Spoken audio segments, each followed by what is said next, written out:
Myself, Dr. Priyank Salecha, consultant urologist and andrologist at Apollo Spectra Hospital, Kondapur, Hyderabad.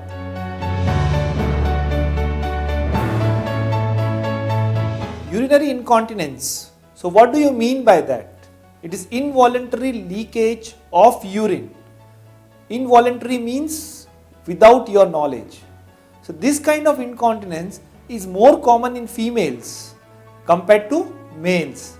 In females, most common cause of incontinence are urge incontinence or stress incontinence. So what is urge incontinence?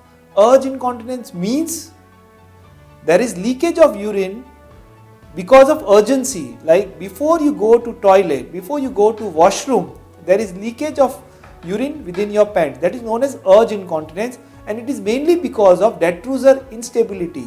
Detrusor is a muscle which is found within the bladder. So the overactivity of this muscle leads to urge incontinence.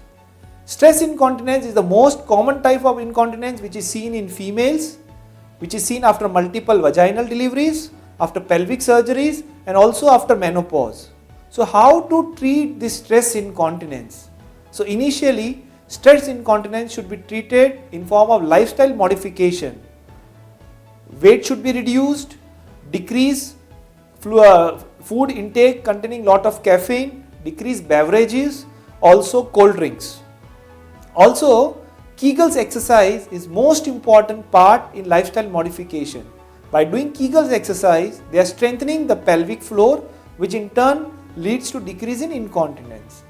In medical management, there are certain drugs which helps in decreasing the detrusor instability, which can also be seen in stress incontinence along a part of detrusor instability.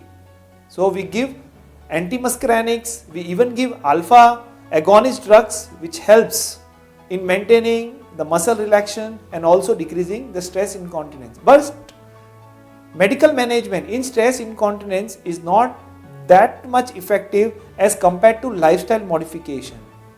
In severe degree of stress incontinence, we have other modalities like surgeries. In surgeries, transobturator tape are very famous and they are very effective, minimal invasive with less stay, and also you can go back to your work within 24 to 48 hours.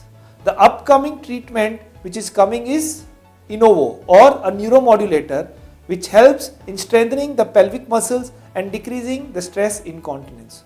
Also nowadays there are lasers like erbium laser which helps in increasing the elasticity of the urethra, in turn leading to good continence rate. For a short term effect, we also use some fillers. Like some patients just in postpartum case, they will develop incontinence which can be taken into consideration by putting fillers. Later on, these fillers are absorbed within 3 to 6 months, and we have seen that in these patients, the incontinence is resolved by themselves.